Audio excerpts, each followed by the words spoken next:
যখন আমি আমার নানার বাড়ি গিয়েছিলাম তখন মামি আমাকে তার খেতে নিয়ে গেলেন। সেখানে পৌঁছে আমি ভুলেই গিয়েছিলাম যে তিনি আমার মামি। মামিও খুব সুন্দর এবং তার বয়স প্রায় ২৭ বছর, অর্থাৎ তিনি আমার চেয়ে বেশি বড় নন। তার উচ্চতা আমার চেয়ে বেশি এবং শরীরও বেশি সুগঠিত। তার স্বভাব খুব ভালো। আমি তার সাথে বিভিন্ন বিষয়ে কথা বলেছি, কিন্তু তিনি কখনো রাগ করেননি। তাই আমি মিষ্টি মিষ্টি কথা বলে তাকে রাজি করালাম এবং ঘনিষ্ঠতা বাড়ালাম। এরপর আমি তাকে খেতে ঘুরাতে নিয়ে যেতে শুরু করলাম। এই বছর আমি ১২তম শ্রেণী পাশ করেছি এবং একটি প্রাইভেট কলেজে বিয়ের ফর্ম পূরণ করেছি, তাই কলেজে যাওয়ার প্রয়োজন হয়নি। আমি নানিকে তার বাড়িতে রেখে আসছিলাম কারণ তিনি একা এসেছিলেন। নানি বলেছিলেন যে তিনি একা চলে যাবেন, কিন্তু মা আমাকে একা যেতে দেননি এবং আমার সাথে পাঠিয়েছিলেন। আমি এবং নানি সন্ধ্যায় বাড়ি পৌঁছালাম এবং বাড়িতে শুধু মামি ছিলেন। আমি বাড়িতে প্রবেশ করলাম এবং মামি নানির পা ছুঁয়ে প্রণাম করলেন। মামি তখন খোলা চুল এবং হালকা শাড়িতে খুব আকর্ষণীয় দেখাচ্ছিলেন। এরপর নানি মামা এবং নানা সম্পর্কে জিজ্ঞাসা করলে মামি জানালেন যে শ্বশুর বাইরে গেছেন এবং ১ সপ্তাহে ফিরবেন। তারপর মামি আমাদের জন্য চা বানালেন। ঠিক তখনই নানাও চলে এলেন। নানার আসার পর মামি মাথায় ওড়না টেনে নিলেন। আমি কিছুক্ষণ নানার সাথে বসে কথা বললাম। তিনি মা বাবা এবং ক্ষেতের বিষয়ে জিজ্ঞাসা করলেন। সন্ধ্যা হলে মামি খাবার বানানোর প্রস্তুতি নিতে লাগলেন। নানা পাতে খেলতে বাইরে চলে গেলেন এবং নানি আঙিনায় প্রতিবেশীর সাথে কথা বলছিলেন। আমি হলেই বসে মামির চিন্তায় মগ্ন ছিলাম। আমি ভাবলাম রান্নাঘরে গিয়ে মামির সাথে কথা বলবো, কিন্তু যেহেতু আমি নতুন এসেছি তাই সংকোচ হচ্ছিল। মামার বিয়ের পর এটা আমার নানার বাড়ির দ্বিতীয়বার আসা। আগের বার মামি তার মায়ের বাড়ি চলে গিয়েছিলেন। এমন সময় মামির কণ্ঠ শোনা গেল, শুভম, তুমি এখানে আছো নাকি বাইরে গেছো? আমি তাড়াতাড়ি উত্তর দিলাম, না মামি, আমি এখানেই আছি। মামি হেসে বললেন, তাহলে রান্নাঘরে এসো না, তোমার সাথে আমারও সময় ভালো কাটবে। মামি এতটা বলতেই আমি তাড়াতাড়ি রান্নাঘরে চলে গেলাম। মামি চুল বেঁধে সবজি কাটছিলেন। আমি পৌঁছে দেখলাম মামি হালকা ঘামে ভেজা মুখ মুছছেন। আমি মজা করে বললাম, সত্যি বলছি মামি, হয়তো তোমার জানা নেই, কিন্তু তুমি কত সুন্দর দেখতে। মামি হেসে বললেন, অরে শুভম, আমি জানি এই গ্রামে আমার মতো সুন্দর কেউ নেই। আর শোনো, আজ যদি আমার হাতের খাবার খাও তাহলে আঙুল চেটে খাবে। তারপর আমরা সবাই খাবার খেলাম। রাতে আমি আমার ঘরে গিয়ে ঘুমিয়ে পড়লাম। সকালে আমি সবচেয়ে দেরিতে উঠলাম। নানা খেতে চলে গিয়েছিলেন, নানি যেমন প্রতিদিন প্রতিবেশীর বাড়ি চলে গিয়েছিলেন, আর মামি বাড়িতে ঝাড়ু দিচ্ছিলেন। মামি আমাকে উঠতেই বললেন, শুভম, তুমি অনেক ঘুমাও, দ্রুত মুখ ধুয়ে নাও, আমি তোমার জন্য চা নিয়ে আসছি। আমি মুখ ধুয়ে এসে দেখলাম মামি চা এবং নাস্তা নিয়ে এসেছেন। আমি মামিকে বললাম, কি দরকার ছিল, আমি নিজেই নিয়ে নিতাম। মামি আমার পাশে বসে হেসে জিজ্ঞাসা করলেন, কি শুভম, রাতে এত দেরি করে কার সাথে কথা বলছিলে, তাই তো এত দেরি করে উঠেছ? আমি বললাম, মামি, তুমিও তো সকাল সকাল শুরু করে দিলে।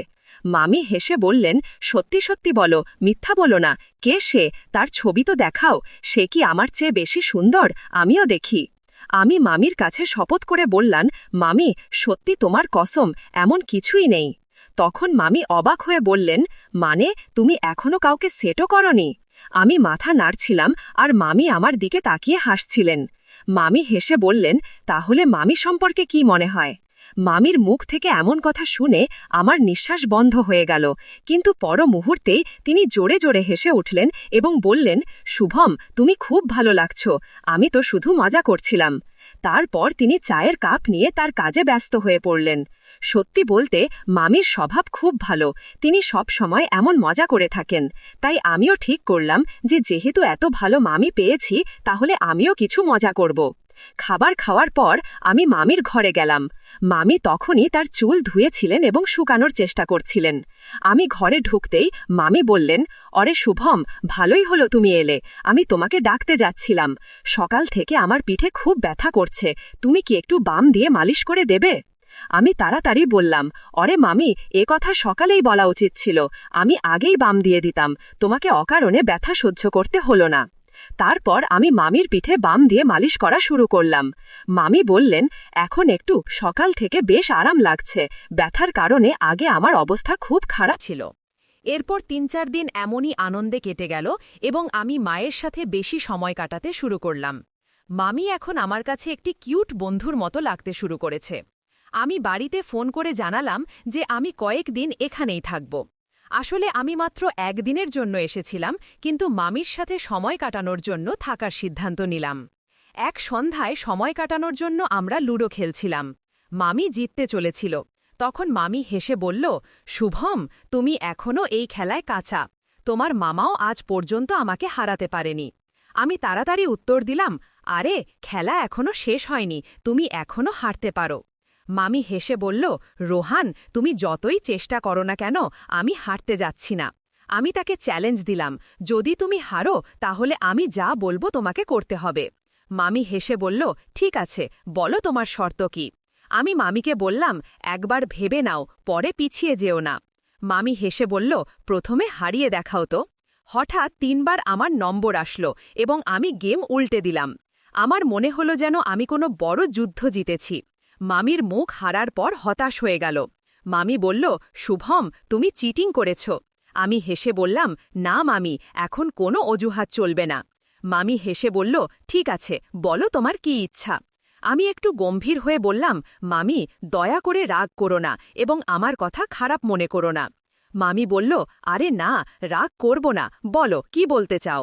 আমি এক নিঃশ্বাসে মামিকে সব বললাম এবং শান্ত হয়ে গেলাম। মামি বলল, তুমি কি বলছো? তুমি কি বুঝতেও পারছো আমি তোমার মামি? আমি ক্ষমা চেয়ে বললাম, দয়া করে মামি, আমার কথা খারাপ মনে করো না। মামি হেসে বলল, শুভম, আমি তোমার ওপর কেন রাগ করব, কিন্তু তুমিই ভেবে দেখো আমি তোমার মামি। আমি বললাম, দয়া করে মামি, আমার কথা বোঝার চেষ্টা করো। মামি বলল, ঠিক আছে, কিন্তু একটু প্রতিশ্রুতি দাও যে তুমি এই কথা কাউকে বলবে না, এমনকি তোমার বন্ধুদেরকেও না। আমি খুশি হয়ে বললাম, পাকা প্রতিশ্রুতি মামি, কাউকে বলবো না। এমনই কথা চলছিল যে হঠাৎ নানি ডাক দিলেন, মনিকা, চা বানিয়ে দাও। ঘণ্টা বেজে গেছে, মামি চা বানানোর জন্য রান্নাঘরে চলে গেলেন। কিছুক্ষণ পর আমিও রান্নাঘরে গিয়ে দাঁড়ালাম। এখন আমার পক্ষে এক মুহূর্তও দাঁড়িয়ে থাকা কঠিন মনে হচ্ছিল। আমি যেন মামির আগে পিছে ঘুরতে শুরু করলাম। মামি হেসে বললেন, শুভম, প্লিজ এত করো না, একটু সংযম রাখো। বাড়িতে সব সময় আম্মা থাকেন, আর এখন তো রাতে তিনি আমাদের পাশের ঘরেই ঘুমান, তাই আমি একটু চিন্তিত হচ্ছিলাম। পরের দিন মামি বললেন, এখন এমন করি শুভম, আমরা মাঠে যাই, সেখানে কেউ থাকবে না। আমি হেসে বললাম, মামি, পরে আপনি ক্লান্ত হয়ে পড়বেন আর তখন দাঁড়াতেও পারবেন না। মামি অবাক হয়ে জিজ্ঞাসা করলেন, কি? আমি বললাম, আপনি মাটিতে থাকবেন, সেখানে তো কাদা আর কাঠ থাকবে। মামি হেসে বললেন, শুভম, তোমার কথাই আলাদা। সেখানে আমাদের একটি ঝুপড়ি আছে। ঠিক আছে, আগে চা খেয়ে নি। মামি বললেন, এত তাড়াহুড়ো করো না, এখনো দিন পুরোপুরি শেষ হয়নি, একটু অপেক্ষা করি। আমরা কথা বলছিলাম, এমন সময় আম্মা ডাক দিলেন, তোমাদের কথা শেষ হলে চা নিয়ে আসো। তখন আমরা চা নিয়ে আম্মার কাছে গেলাম। আমি শুধু ভাবছিলাম কখন সন্ধ্যা হবে আর আমরা কখন মাঠে যাব। সূর্য ডুবতে শুরু করলে মামি নানির কাছে গিয়ে বললেন, আজ আমি আর রোহান মাঠে যাচ্ছি, তাড়াতাড়ি ফিরে আসব। নানি অনুমতি দিয়ে বললেন, ঠিক আছে, কিন্তু তাড়াতাড়ি ফিরে আসবে। এরপর মামি তার বেডরুমে গেলেন, একটি তেলের বোতল আর সেফটি নিলেন। আমি হেসে বললাম, মামি, তোমার তো অনেক অভিজ্ঞতা আছে। মামি মুচকি হেসে বললেন, রোহান, আজকাল তোমার অনেক কথা বলার অভ্যাস হয়ে গেছে, বেশি নাটক করো না। আমি মজা করে বললাম, মামি, তোমার মজা কখনোই শেষ হয় না। প্রায় ১৫-২০ মিনিট কাঁচা রাস্তা হেঁটে আমরা শেষ পর্যন্ত মাঠে পৌঁছালাম। মাঠে পৌঁছে মামি ঝুপড়ির দরজা খুললেন, ভিতরে গিয়ে বাল্ব জ্বালালেন। সেখানে একটি চারপাই আর কিছু ওষুধ ও সার রাখা ছিল। মামি বললেন, রোহান, এসব ছেড়ে দাও, এখন আমাকে তোমার সবচেয়ে ভালো বন্ধু মনে করো। এরপর মামি কিছুক্ষণ আমার সাথে কথা বললেন, তিনি অবিরাম হাসছিলেন। প্রায় আধা ঘণ্টা পর আমরা দরজা বন্ধ করলাম, হাত পা ধুয়ে বাড়ির দিকে রওনা হলাম।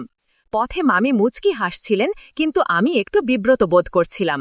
মামি হেসে জিজ্ঞাসা করলেন, এখন কেমন লাগছে রোহান? আমি উত্তর দিলাম, মামি, খুব ভালো লাগছে না।